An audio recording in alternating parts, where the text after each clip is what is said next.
ஸ்டாலின் அண்மையில் வந்துட்டு போனார். நல்லா தெரியும், எங்க மாமனார் வீட்டுக்கு வந்துட்டு போனாரு. உங்கள் சத்யாவின் தமிழ் புத்தாண்டு சூப்பர் ஆஃபர். சீர்காழிக்கு அப்ப சொன்னானு இந்த மாவட்டத்தை மாப்பிள்ளைனாரு, இந்த மாவட்டத்தை தோற்றுவித்தது அதிமுக. ஒரு படத்துல ஒரு டைலாக் வரும், மாப்பிள்ள அவரு தான், சட்டை என்னோடது. மாப்பிள்ள அவரு தான், சட்டை என்னோடது. அது மாதிரி ஸ்டாலின் அவர்களே என்ன செஞ்சேன்னு கேக்குறீங்கல்ல, நீங்க உங்க மாமனார் வீட்டுக்கு வந்தீங்கல்ல, தங்குனீங்கல்ல, இந்த மாவட்டத்தை தோற்றுவித்தது அதிமுக அரசாங்கம். அது வேண்டாம் விடு, மறுபடியும் அதுக்கு போயிடுவாரு. மறுபடியும் வேண்டாம், நல்லா இருக்கணும், சந்தோஷமா இருக்கணும். அப்படி சொந்த ஊரு, தாத்தா ஊரு, நல்லா வளமா செழிப்பாரு. நாட்டு மக்களை பத்தி விட்டு கவலைப்பட்டதே கிடையாது. கவலைப்பட்டிருக்காரா? நாட்டுல துணை முதலமைச்சர் எதுக்கு ஆக்குனாங்க? நாட்டு மக்களுக்கு சேவை செய்ய ஆக்குனாங்க. ஒரு கார் பந்தயம் நடத்திட்டு இருக்காங்க. நாட்டு கார் பந்தயம் தேவையா? பல 100 கோடி ரூபாய் செலவு செஞ்சு சென்னை மைய பகுதியில கார் பந்தயம் நடத்துறாங்க. இதுக்கு தான் உங்களை துணை முதலமைச்சர் ஆக்குனாங்களா? யாருடைய பணம்? யாருடைய பணம்? மக்களுடைய வரி பணம். எந்த அளவுக்கு ஊதாரித்தனமா செலவு பண்றாங்க பாருங்க. ஆக இப்படி மக்களுடைய வரிப்பணத்தை செலவிக்கின்ற அரசாங்கம் தொடர வேண்டுமா? எப்பொழுது பார்த்தாலும் ஸ்டாலினும் உதயநிதி ஸ்டாலின் சொல்றார், எடப்பாடி பழனிசாமி கொத்தடிமை பாரதிய ஜனதா கட்சிக்கு. இன்னைக்கு முரட்டடி, இன்னொருத்தர் உதயநிதி முரட்டடிமையா எடப்பாடி பழனிசாமி. திரு உதயநிதி அவர்களே, திரு ஸ்டாலின் அவர்களே, அதிமுக தொண்டம் கூட எவருக்கு அடிமை இல்லை. உங்களுக்கு பதவி வரும்னா யாரு காலில் வேணாலும் விழுவுவீங்க. திரு ஸ்டாலின் அவர்களே, எங்க கட்சி தொண்டம் கூட யாருக்கு அடிமை கிடையாது. தொண்டன் கூட அடிமை கிடையாது. அதுல ஒரு திரைப்படம், வின்னர்னு ஒரு திரைப்படம் நீங்க பார்த்திருப்பீங்கன்னு நினைக்கிறேன். வடிவேல் அவர்கள் நடித்த படம் வின்னர். அந்த படத்துல ஒரு நகைச்சுவை காட்சி வரும். அதுல கட்டத்துறை தெரியுமில்ல, அவரை அது நான் இதுல பேசினா நல்லா இருக்காது, ஏன்னா அவர் முதலமைச்சராக இருக்காரு. அதை பத்தி அதுக்கு மேல இருக்கிற வார்த்தைகளா நீங்க பூர்த்தி செஞ்சீங்க. அவரு அந்த கட்டத்துறை திருந்துற மாதிரியே இல்லை. அதுல நிறைய இருக்குது. அதை நாகரிகருதி நான் அந்த நகைச்சுவையை நான் இந்த நேரத்தில் பேசுவது அவர் பொருத்தமா இருக்காது. அவரோட முதலமைச்சராக இருக்கிறாரு. அதனால எஞ்சிய வார்த்தைகள் எல்லாம் நீங்க பூர்த்தி செஞ்சு பார்த்துங்க. திரு ஸ்டாலின் அவர்கள் துணை முதலமைச்சர் இருந்த காலகட்டத்தில் மீத்தேன் புரிந்துணர்வு ஒப்பந்தம் போட்டார். விலை மதிக்க முடியாத பூமி, நெற்களஞ்சியம், டெல்டா மாவட்டம், இந்த மாவட்டத்தை பாலைவனமாக்க முற்பட்டார். அவர் துணை முதலமைச்சர் இருக்கின்ற காலகட்டத்தில் மீத்தேன் போன்ற ஹைட்ரோ கார்பன் போன்ற திட்டத்துக்கு புரிந்துணர்வு ஒப்பந்தம் போட்டார். அப்படிப்பட்டவ மாப்பிள்ள தான் இந்த மாவட்ட மாப்பிள்ள.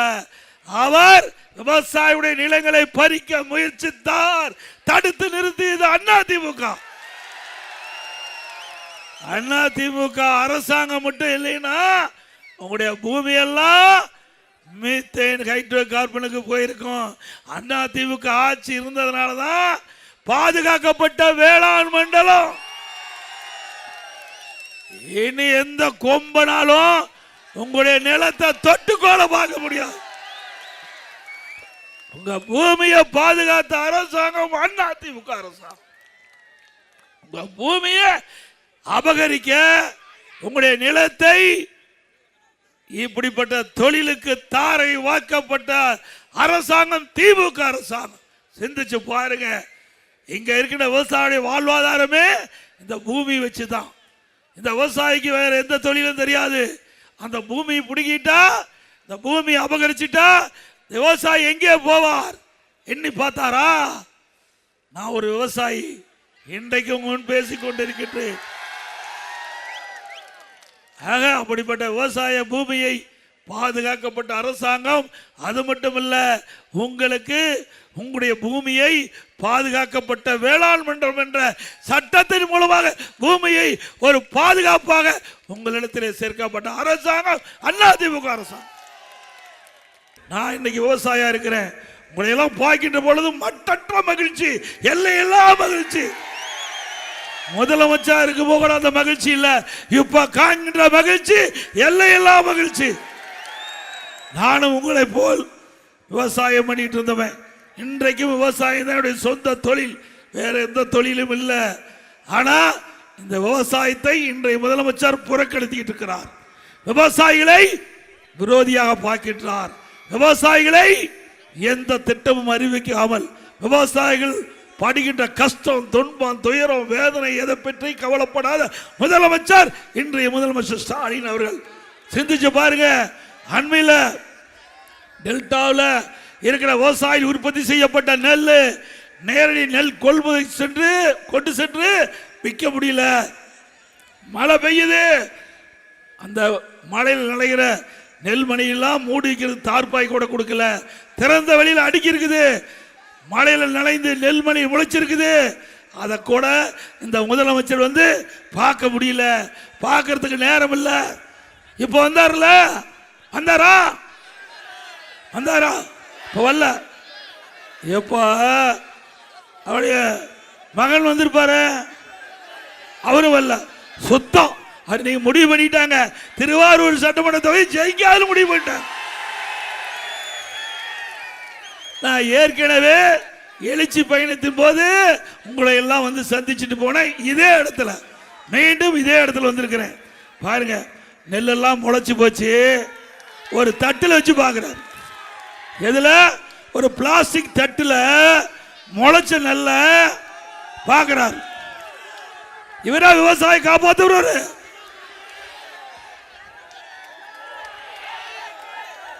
ஒரு தட்டில் நாம கஷ்டப்பட்டு இரவென்று பகலென்று பாராம ரத்தத்தை விரைவியா சிந்தி பயிரை நெட்டு அதை நோயிலிருந்து காப்பாற்றி அதை அறுவடை செஞ்சு அந்த நெல்மணியெல்லாம் மூட்டை பிடிச்சி விற்க கொண்டு போய் மழையில் நனைஞ்சு நெல்மணி முளைச்சு போச்சு. அதை வந்து நேரடியா பார்க்க முடியாத முதலமைச்சர் விவசாயி காப்பாற்ற போறாரா? அப்புறம் இன்னொன்னு பேசுறார். புதுக்கோட்டையில் எடப்பாடி பழனிசாமி சாதனைகளை பற்றி பேசுறதில்ல, வாக்கு கேட்கறதில்ல, அவரை கொள்கையும் கிடையாது, மாநில உரிமைகளை பற்றி பேசுறது கிடையாது, அவர் சாக்கடைக்கு சமமான வார்த்தைகளை பேசுறான்னு சொல்ல. அப்படியே நாம் பேசுறோம். சாக்கடையில் இருப்பது அவர்கள் தான். யாரு? சாக்கடையில் இருக்கின்றவர்கள் அவர்கள் தான். நாங்கள்லாம் அப்படி இல்லை. பொன்மனச்செம்மல் புரட்சி தலைவர் எம்ஜிஆர் தோற்றுவித்த கட்சி, புனிதமான இயக்கம். தீய சக்தியை திமுகவை தமிழகத்தில் வேரோடு ஒழிக்க வேண்டும் என்பதற்காக தொடங்கப்பட்ட கட்சி. அதே போல இதே புரட்சி தலைவி அம்மா அவர்கள் தன் உடலில் இருக்கின்ற அந்த நோயை கூட பொருட்படுத்தாமல் மக்களை நேசித்து பொன்மனச்செம்மல் புரட்சி தலைவர் எம்ஜிஆர் விட்டு சென்ற பணி தொடர வேண்டும் என்பதற்காக இரவு பகல் பாராமல் உழைத்தார். இரண்டு தலைவரும் மக்களுக்காக உழைத்த தலைவர்கள். அப்படித்தானே? அவர்கள் வாரிசு இருக்குதா? நாம் தான் வாரிசு. நம்முடைய மக்கள் தான் வாரிசா பார்த்தாங்க. பொன்மனச்செம்மல் புரட்சி தலைவர் எம்ஜிஆர் அவர்களும் இதே புரட்சி தலைவி அம்மாவும் நாட்டு மக்களை தன்னுடைய பிள்ளைகளாக தன்னுடைய வாரிசுகளாக பார்த்தார்கள். தன்னலம் இல்லாம நாட்டுக்கு எண்ணற்ற திட்டங்களை தந்த தலைவர் நம்முடைய தலைவர். உண்மைதானே? திரு கருணாநிதி அவர் குடும்பத்தால பார்த்தாரு, நாட்டு மக்களை பார்த்தாரா? தன் குடும்பத்தில் யாருக்கு கட்சியில பதவி கொடுக்கணும், தன் குடும்பத்தில் யார் ஆட்சி அதிகாரத்துக்கு வர வேணும், மாநிலத்திலும் சரி மத்தியிலும் சரி. திராவிட முன்னேற்ற கழகத்தை பொறுத்த வரைக்கும் வேற எவரும் அந்த கட்சியில உயர்ந்த பதவிக்கு வர முடியாது. முடியுமா? ஆட்சி அதிகாரத்தில் வர முடியுமா திமுகவில்? திரு கருணாநிதி குடும்பத்தை தவிர அந்த திராவிட முன்னேற்ற கழக கட்சியிலையும் உயர்ந்த பதவிக்கு வர முடியாது, ஆட்சி அதிகாரத்திலையும் வர முடியாது. அண்ணா திமுக அப்படி அல்ல. சாதாரண தொண்டன், இங்கே இருக்கின்ற தொண்டன் இங்கே வந்து பேச முடியும். உண்மைதானே? நீங்க கொள்ளையடிக்கிற கூட்டம் ஆகி போச்சு. எந்த திட்டத்தை கொடுத்தாலும் அதில் என்ன கமிஷன் வர வேண்டும் என்று பார்த்து இந்த திட்டத்தை கொடுத்தீங்களா மத்திய அரசு எப்படி ஏற்கும் சிந்திச்சு பாருங்க. எங்க பகுதியில் பவானியிலிருந்து தொப்பூர் வரை 4 வழிச்சாலை நகாய் திட்டம் எடுத்துக்கிட்டாங்க. நான் இருக்கும்போதே 90% நிலத்தை எடுத்துட்டேன். பார்த்தாங்க நகாய் திட்டம்னா மத்திய அரசு திட்டம், இவங்கள டெண்டரில் காசு வராது. பார்த்தார் இங்கே இருக்கிற நெடுஞ்சாலைத்துறை அமைச்சர், நிலம் எடுக்க முடியல அப்படின்னு எழுதி மாநில தேசிய நெடுஞ்சாலை, மாநிலத்திலேயே தேசிய நெடுஞ்சாலை இருக்குது பிரிவு, அதில் எடுத்து இவங்களை டெண்டர் விடலாம். 4 வழிச்சாலை 2 வழிச்சாலை ஆகிப்போச்சு. அது என் ஊருக்கு போகிறது துரதிருஷ்டம் பாருங்க. என் ஊருக்கு போகிற சாலையை ஆட்டை போட்டு பிடிச்சிட்டான். 4 வழிச்சாலையா 2 வழிச்சாலை ஆக்கிட்டாங்க. இவர்களே டெண்டரை 5ஆ பிரித்து விட்டு கமிஷன் வாங்கிட்டாங்க. இப்படிப்பட்ட ஆட்சி தேவையா? இன்னும் சொல்ல போனா பச்சை குழந்தை 2 வயசு குழந்தையை கூட கிருஷ்ணகிரியில கதற கதற பாலில் சீண்டல் உட்படுத்தப்பட்டு கொலை செய்கின்றார். இந்த ஆட்சி தொடர வேண்டுமா? இன்றைக்கு பத்திரிகை ஊடகத்திலையும் பார்த்தீங்கன்னா அந்த காலத்தில் தங்கம் என்ன நிலவரம், வெள்ளி என்ன நிலவரம்னு வரும். இப்போ கொலை நிலவரம் என்ன, பாலியல் சீண்டல் நிலவரம் என்ன, போதைப் பொருள் நிலவரம் என்ன, இதுதான் இப்போ வருது. இப்படிப்பட்ட செய்தி தான் பத்திரிகையிலே ஊடகத்திலே வருது. இந்த ஆட்சியில் திறமையற்ற முதலமைச்சர் ஆண்டு கொண்டிருக்கின்றார், பொம்மை முதலமைச்சர் ஆண்டு கொண்டிருக்கின்றார். அதனால் தமிழகம் தலை குனிந்து தலை தொங்கி போயிருக்குது. ஸ்டாலின் கேட்டால் தலை நிமிர்ந்து இருக்குதான். அப்படியா இருக்குது? எவ்வளவு வழக்கு நாம சொல்லல, திமுக அமைச்சரே சொல்றாங்க. 1999 போக்சோ வழக்குகள் 18,000 பாலியல் சீண்டல் வழக்குகள் பதிவு செய்யப்பட்டு சொன்னா இந்த ஆட்சி மோசமான ஆட்சி தானே? அண்ணா திமுக ஆட்சிக்கு வந்தவுடன் 3 மாதத்தில் தமிழகம் முழுவதும் இந்த கஞ்சாவை அறவாக ஒழிக்கப்படும். தமிழகம் போதைப் பொருள் இல்லாத மாநிலமாக உருவாக்குவோம். சட்டத்தின் ஆட்சி நடக்கும். தமிழகத்தில் சட்டத்தின் ஆட்சி நடக்கும். பாருங்க, இந்த கஞ்சா அடிச்சிட்டாவே என்ன செய்யுதுன்னு தெரியறதில்ல. கொலை செய்யறான், கொள்ளையடிக்கிறான், பாலியல் வன்கொடுமை நடக்கிறான். அதுவும் சிறுமிகள், பெண்கள், பாட்டியம்மா கூட விட்டு வைக்க மாட்டேங்கிறான். கேவலம். இனிமேல் பாட்டியம்மா தண்ணி விட்டுட்டு வர முடியாது. அந்த அளவுக்கு மோசமான ஆட்சி. இதெல்லாம் விளையாட்டுக்கு சொல்லலைங்க, பத்திரிகையில் ஊடகத்தில் வருகின்ற செய்தி. பாதிக்கப்பட்டவர்கள் சிறுமிகள், பெண்கள், வயது முதிர்ந்த பெண்கள். இப்படிப்பட்ட ஆட்சி தொடர வேண்டுமா? 18,000 பாலியல் வழக்கு பதிவு செய்யப்பட்டிருக்கு. 18,000 பாலியல் வழக்குகள். பெண்கள் பாதிக்கப்பட்டிருக்கிறாங்க. 18,000 பெண்கள் பாதிக்கப்பட்டிருக்காங்கன்னு சொன்னா இந்த ஆட்சி எப்படிப்பட்ட ஆட்சி என்பதை சிந்திக்க வேண்டும். அது மட்டுமல்ல, இன்றைய இருக்கிற சமூகத்துறை அமைச்சர் தூத்துக்குடியில் பேசுறாங்க. தமிழகத்தில் 5 ஆண்டில் 6,999 போக்சோ வழக்குகள் பதிவு செய்யப்பட்டு அதற்கு நிவாரணமாக 84 கோடி கொடுக்கப்பட்டது என்று வாக்குமூலம் கொடுத்திருக்கிறாங்க. 6,999 போக்சோ வழக்குனா சிறுமிகள், 8 வயசுக்கு கீழே இருக்கிற சிறுமிகள் பாலியல் சீண்டலுக்கு உட்பட்டிருக்கிறாங்க. அப்படின்னா இந்த ஆட்சி எவ்வளவு மோசமான ஆட்சி. இந்த ஆட்சி மீண்டும் வேணுமா? நான் வந்து பார்த்துட்டு போனேன்ல. இதுக்கு முதலமைச்சர் சொல்றாரு, அந்த நெல்லாம் கொண்டாந்து அடுக்கி வச்சிருந்தாங்கல்ல வெளியில, நம்முடைய விவசாயிகள் அறுவடை செஞ்சு மூட்டை பிடிச்சு வெளியில கொண்டாந்து விற்பனைக்கு, நேரடி கொள்முதலத்தில் விற்பனைக்கு அடுக்கி வச்சிருக்காங்க. அதுக்கு என்ன சொல்றாங்கன்னா, வியாபாரி கொண்டாந்து அடுக்கி வச்சிருக்காங்களாம். வியாபாரிகள் கொண்டாந்து அடுக்கி வச்சிருக்காங்களாம். எவ்வளவு பச்சை பொய்!